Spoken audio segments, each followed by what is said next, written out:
Welcome back to another episode of The Circle Pit. This is your host, the God of Thunder, and I have a couple guests on today.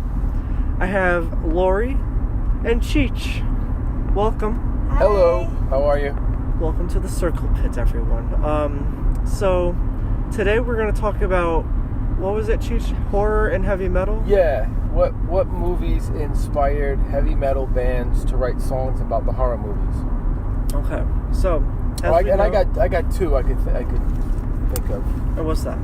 Obviously, Black Sabbath, the movie, inspired the song Black Sabbath, and The Omen inspired Number of the Beast by Maiden. Oh yeah, they have like that. They have the beginning to the song, right? Yeah. So I think how they put like the horror of a movie into a song. I think that's really cool. Well, another band that I listen to, Ice Nine Kills, they put they put horror movies into songs. Like they have there's one song, Communion of the Cursed, is about The Exorcist. I didn't even know that. Oh, that's awesome. And the beginning of the song has the live recording from the actual Exorcist. That's like the awesome. real life one. Oh, really? Yeah. Wow. And then another one they have called Enjoy Your Slay, and it's about The Shining. That's cool. And you figured it out, or they said it like in an interview? It's pretty obvious. Yeah. Like the album cover for Enjoy Your Slay is just the two little girls from the... Like Number of the Beast, I didn't know what that song was about, like for years, just 666, Number of the Beast. And then I read it, Steve Harris saw The Omen, and he wrote about that. I was like, wow, I didn't realize it. It's, pretty cool. Laurie, can you come up with any? You can't think of any more? I'm sure there's a lot more. It's just a matter of like trying to. Twisted Sister. They have Captain Howdy. Yeah. That's that's obvious, but that's great too. That's a great imagery of the Exorcist, and then Dee gets real evil in that song. Yeah. Well, then there's also like metal bands that are in the movies, like I think it's Friday the 13th Part 6 has Alice Cooper. Yeah, that's right. And then I think Alice Cooper's even in it. I don't remember. Didn't you mention Dokken wrote a song for... Oh, yeah. That was for Nightmare on Elm Street 3, that's right. The Dream Warriors. That's another one. See? Motorhead with Hellraiser. Pet Sematary. Pet Sematary with the Ramones. Yeah. So there's also... Yeah, there's a lot of them. There's a lot of them. I love the Motorhead song. I love that. That's a great one. Oh, Hatchet. The movie with Kane Hodder and Robert Englund. I watched the beginning to it because it's on Hulu. And it has Marilyn Manson playing. Awesome. We're going to meet Kane Hodder and Robert Englund, right? Yeah. Kane Hodder and Robert Englund are going to be at Comic-Con June 30th. It's going to be very cool. Foxwoods Casino in Connecticut. I don't know where. Oh, wait. Is a guy from European Vacation going to be there? No. Oh, that was this weekend. This weekend, tomorrow's Scaricon. That's with Doug Bradley and Dee Snider. Dee Snider's going to be there. And Elvira. But we're going to have Kane Hodder, Jason Voorhees, and then Freddy Krueger, and also the guy that voices the Crypt Keeper in Tales from the Crypt. Oh, he's going to be at the one in Connecticut? Yeah. Oh, that's cool. Did you ever watch that? Oh, yeah. In the 80s, yeah. Yeah, he's going to be there. And then a guy who plays Donnie Darko. It's like a horror movie. It's on Netflix. It's like 3 hours long, though. The Crypt Keeper had that like high-pitched evil voice. Yeah, and like the laugh and the... Yeah. Wow. Cool. Let's see. So what are some of your favorite movies? Horror movies. Horror movies? Well, I would say, for me, The Conjuring is the one I like a lot, like the newer ones, and then going back in time to like, I don't know, definitely the Halloween 1 and 2 is good, and The Shining. Well, what's your opinion on the new Halloween movie that's coming out? Because now Laurie Strode and Michael Myers aren't related anymore. I don't understand that.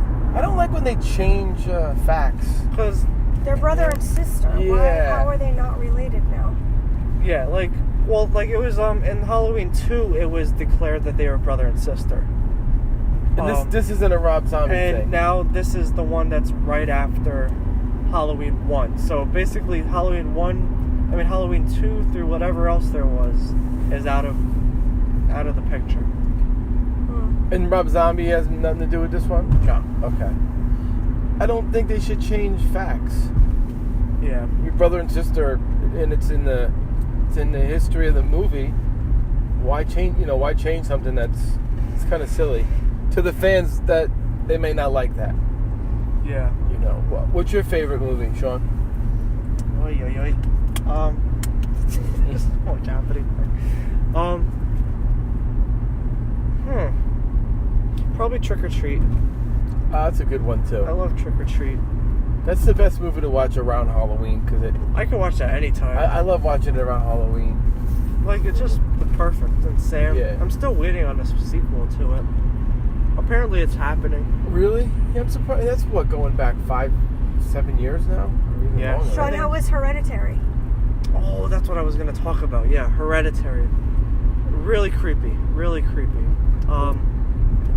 I read a review saying that it was this generation's Exorcist, and I agree. Really?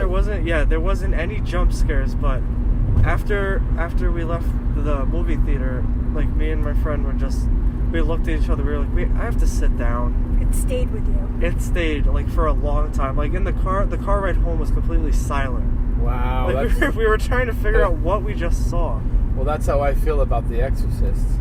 And I want to see Hereditary. It's really creepy. Like, it's not even like I can't really. The one thing I don't like about the movie is that Without giving anything away. If you guys, no, that's the thing though. The one thing I don't like about the movie is that if you guys ask me what it's about, I can't tell you unless I give away the whole plot. Oh, basically. yeah. Well, there's Satan in the movie. Don't give anything away. Don't give anything away. I'm not giving anything away, but it is paranormal. Okay. But it's a weird mix of a bunch of stuff. Yeah. But it's definitely this generation's Exorcist. Well, that's a good movie when you're left sort of in that awe state.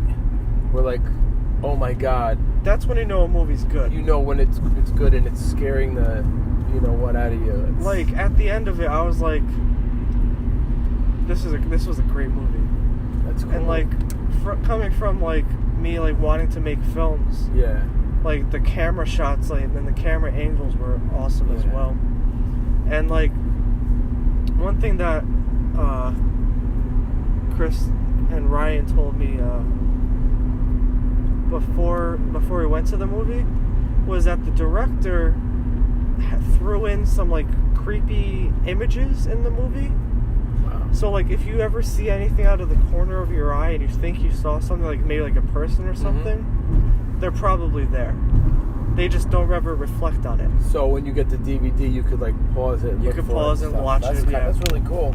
Like, I remember at the beginning, like, one of them was, I missed it, but Ryan told me that he was like, I saw someone walk underneath the treehouse, but they never reflected on it at all. So like, there's like those little director. That's cool like, when they do that Easter stuff. eggs. Yeah, that's awesome. That's cool that they could make something that is equivalent to a genius movie like The Exorcist, in this day and age. Yeah. Because Veronica was such a disappointment. Oh, that was terrible. Like, I was a little skeptical at first because everyone's like, oh, this is terrifying. Why they... I'm like, yeah, but they said Veronica was terrifying. What was the hype on Veronica? Why? It was, one guy was like, the devil's even scarier in Spanish. I mean, I think if they remade it and the acting was good, but if they had a better budget and stuff, yeah, they could have done a lot more with it. Yeah, but it was also just like any other Ouija movie. Yeah, true. It was kind of. It was a good movie. It was a good story. I know in the last podcast you had mentioned Pet Sematary, and I was thinking about that because we just saw it together, and I think if they use technology now, they can make it better. You know what I mean? Yeah. Like the I was thinking the like, sister scene and who could play in that movie? Like who do you think would Well, hopefully like, not the same actor that played the sister. No. Like, who do you think would replace, like, the older guy? Oh, Across the street. Herman Munster? Yeah. He's such a great part and a great actor. For that he was role. perfect. I don't know. I'd have to think about that one. I can't think of someone off the top of my head that's a modern day actor. And I was thinking about it, like the guy who played the dad. Yeah. As weird as it sounds, I feel like I could see Mark Wahlberg playing him. Oh, definitely. Because they kind of look alike. Yeah. I just can't think of who would play like Gage. Or Ben Affleck. Ben Affleck. Yeah. What about the wife? Or Christian Bale. Yeah. The wife could be Margot Robbie. I don't know. What about the cat? The cat could be King Diamond's Black Cat. We definitely need a better actress for the daughter. Oh yeah. Oh, she was DW. From Arthur. Yeah. No, but the sister, the spinal meningitis chick. Well, that was a man. Man chick. Man, yeah. They could really They can get the Tesla singer. Play him. They could make that so much more evil. Because you look at his back or her back, it's rubber. When you really look at it, it looks. And now they could use CGI. It looks Make so it look fake. even more real. It looks so bad, And I only know Why did Stephen King use all those Ramones songs in that movie? I don't know. That's a good thing to Wikipedia. Yeah, I wonder why they used the Ramones for the movie. Yeah. Because there was also Sheena as a punk rocker. Yeah, when the truck driver's in the truck playing the Ramones. Yeah, I'm sure he's a fan, and maybe he asked them to write. That's my favorite Ramones song. Yeah. Sheena? Mm-hmm. Yeah. But also, the new It cast was revealed, and the new Beverly I could also see playing like the wife in Pet Sematary, Jessica Chastain. Mm-hmm. When is Pet Sematary coming? They're making it now. It's in the works. Supposedly it's in the works, and it should the release date was January 2019. That's all it says. I think Deadweight Burden should do a song for Pet Sematary. That'd be awesome. Not My Burden. Yes. Not a Pet Sematary. I can't think of any other metal songs that are in movies, and I should. It's old age. What else? Or you know who should do a song for like a horror movie? King Diamond. Yeah. Like something really you know evil. what they should do? Is make a By the King way, Diamond. it was King Diamond's birthday It was yesterday. King Diamond. Happy birthday, King. And Rory. Rory Gallagher. He's what, passed away on the 70 same now? day. Yeah. King Diamond? No, 70? we looked him up. Me and my brother-in-law. He's 64. 64. 63. 63. Yeah. No, I would love to see like a King Diamond movie, like Abigail, like in its entirety, maybe. I'm surprised he never did. He never did anything like that.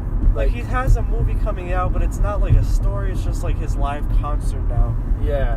But I would love to see like maybe like even like a Them. Mm-hmm. Movie or like Abigail. That somebody. There you go, Sean. Write a screenplay about it. Make that movie. Yeah, you could totally write a screenplay about Abigail and take that to so many different places. You could even turn it into a musical, maybe, if you wanted. King Diamond the musical, that would be great. That's so funny. You know what? They did it for Green Day. Do it for King Diamond. It was much better than Green Day. It would be called Abigail in concert, and then or whatever. Abigail the musical. Abigail the musical. I'm surprised Mickey D never rejoined King Diamond. I know he's in Scorpions now, which is cool. Yeah. Because I love his drum work and all that. Like it's Who's amazing. the drummer now? Do you know? I don't know. I don't know anyone in King's.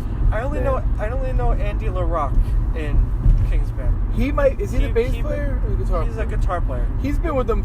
He might be with him from way back in the day. Like yeah, he's been with him for a long. Yeah, like, that I name think sounds. He was the original. I think he was on Family Ghost. And that Family Ghost was Abigail. Yeah, I think and that's I think he's on that. Yeah, no, he's been his guitarist for so long, and he also writes some songs too. Helps write. Mm-hmm. Hopefully he goes back on tour soon. I want to see him again. Yeah, he's amazing. I mean, I'm thinking of all like Merciful Fate songs you can make, like Melissa. You can make some. Yeah. Non-heavy metal music. We're going to see Poison and Cheap Trick on Thursday. Yes, I said that I think a while ago. That's a good. Next Thursday, Poison, Cheap Trick, And I just found out today a band called Pop Evil is going to be playing too. Oh, lucky us. Yeah, They're the Pop opening Evil. band? It's like a. Remember that band that we were gonna go see at Mohegan Sun? Otherwise, I think. They're kind of like that. Well, I'm a Poison fan, I like that, but I'm a huge Cheap Trick fan. What's your favorite Cheap Trick song? Oh God, All three of us. Well, wait, real quick, off topic. Okay. We never asked you what your favorite horror movie was. I'm jumping all over this. I have a lot. If you were to watch one right now, which one would it be? Classic would be The Shining.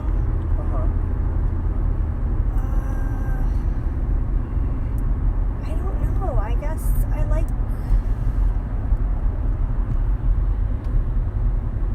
I don't know. Well, The Shining was the first movie you showed us. Really? Yeah. Okay, so The Shining. I like Silence of the Lambs. I like the psychological ones. Yeah. Like Winchester House was like that, which I thought was cool. All right, so for Laurie, we have The Shining and Sounds of the Lambs. Cheech, we have Conjuring. And for me, I have Trick or Treat. Okay, now let's talk about our favorite Cheap Trick songs. Who's going first? Well, I have to like your brother's favorite because he learned that song at a very young age. I Want You to Want Me. I think that's my favorite one. What other songs they have?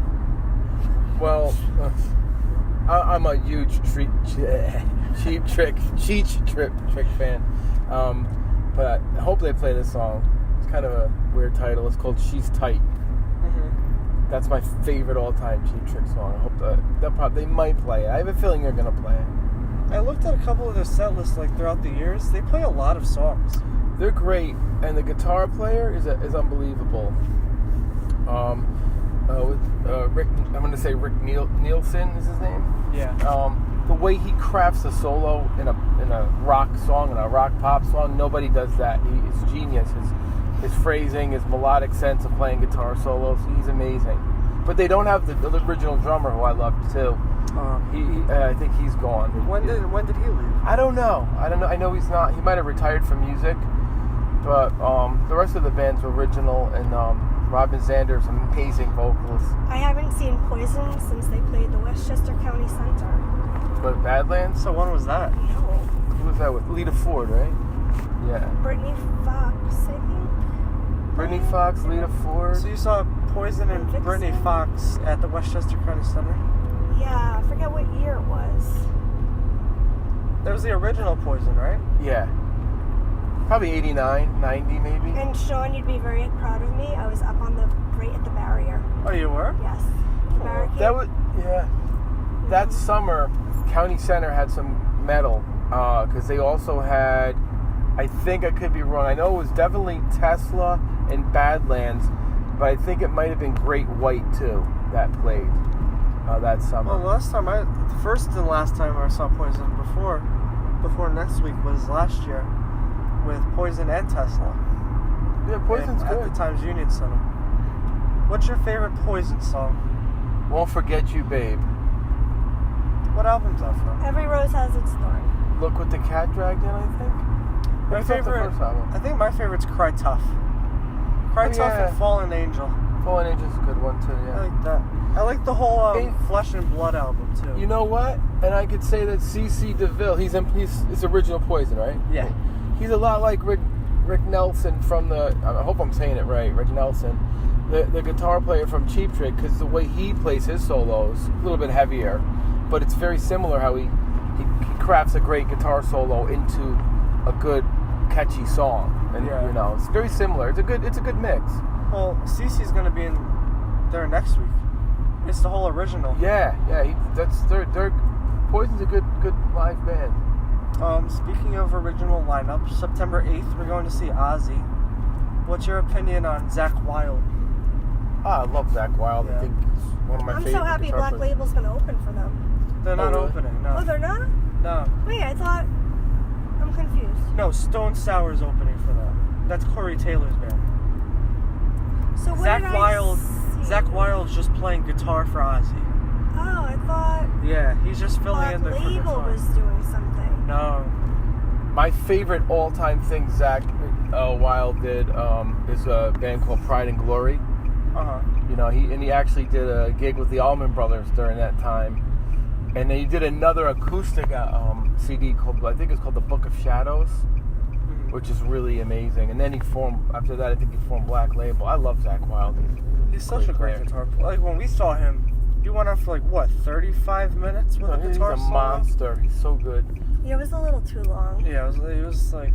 It gets a little... When they drag out their solos... Not in my world. But he's no, coming. He's coming from the old school guitar players that I love. Wait, when was Zach Wilde with Ozzy? Oh, he came in on. He wasn't his first guitarist, was he, or was he? No, he replaced Jakey Lee. Oh yeah. He had Randy Rhoads, then Bernie Torme, then you had Brad Gillis, then Jake E. Lee joined. And then I just heard an interview with Jakey Lee where it was really messed up how they screwed him over so bad and publishing and kicked him out. And they got Zach in, and he came in on what's the name of that album? I can't think of that Ozzy album. My brain's shot right now, but he came in around 88, 89. No More Tears? No, it's before that. And actually, Geezer played bass, which is crazy on that tour. Oh, yeah? Yeah, yep. Oh, I didn't know that. Yeah, No More Tears was later. Yeah, it was 89. And then he played with them until he left in 94. And then he formed Pride and Glory with James Lomenzo. Uh-huh. I forget the drummer's name. And it was a power trio, you know. And Deadweight Burden's heavily influenced by Pride and Glory. They were a great band. Very classic rock, blues rock, but heavy, you know. And they never did anything after that. And then he went on and he got really heavy, you know, with Black Label. But he's a great player. Yeah. No Rest for the Wicked, I think, is that album that he joined in on, after Jakey Lee. Then I don't know who replaced him. I lost track of Ozzy in the 90s. After Zach left. But it's so cool to see him, to go see Ozzy. Yeah. But he's not retiring, you said, officially, right? He's just done touring. Yeah. And we're seeing Ozzy at Jones Beach, and I played Frisbee with Ozzy behind the stage at Jones Beach. Oh, you did? Did you beat him? It was over there? Yeah, it was there. Is he a good Frisbee player? And then he started throwing rocks at Vixen. Funny. No, yeah, but I read, it's not the last, it's just the last tour. He's not going to be touring. He's just going to do, one-off shows and everything. But the last tour, what is it? No More Tours tour is what it's called. It's going all the way through 2020. Yeah, so he's going to keep playing. He's going to be on tour for a while. I got to say, though, did you see the Showtime Black Sabbath final tour? No. That was amazing, and I wish Sabbath didn't stop because they sounded better than ever. And it's so sad that they stopped. I've been dying. We missed Sabbath last time they were at Jones Beach. They showed them in a recording studio, playing songs off the first album, like The Wizard and stuff. And it was amazing. They said they sounded better than ever. I don't even know who the drummer is. But the guy was like a young, youthful Bill Ward, and I was so sad. Was there any news on Bill Ward yet as of late, or no? No, I think he's just bad health, and he's probably just retired from music. Yeah. So I know he had the whole lawsuit, right? Yeah. I don't know anything about that, but a lot of that has to do with Sharon. Oh. Sharon's very, she's kind of, she's ruthless when it comes to stuff like that, you know. All right, so we're running out of time. So if there's anything you guys want to add, say it now. Fates Warning's new live album, Live Over Europe, awesome. And Deadweight Burden, July 14th. Where are we playing? Fiddlers in Stanford. Fiddlers in Stanford. Connecticut. With Led Zeppelin. And who's Led Zeppelin? Quadrosaurus or something? Quadrosaurus. And Trilogy. It's going to be a great night of music. And we're headed right now to see Soul Source Side Project. Yes. And Led Zeppelin. So it should be a fun night. And Quadrosaurus. And Quadrosaurus. Hopefully they're not listening. Sorry, Quadrosaurus. We don't really know who you are. Okay, so thank you guys for coming today. Thank you for being on the Circle Pit. Stay metal. Stay metal, stay metal. Hopefully you guys want to come on the show again. Okay. I had fun. Okay. Thank you all for listening today. This has been your host, the God of Thunder. And Laurie. And Laurie and... AKA Mom. AKA Mama. Metal Mama. Metal Mama. And... Cheech. Alright, thank you all for listening and stay metal.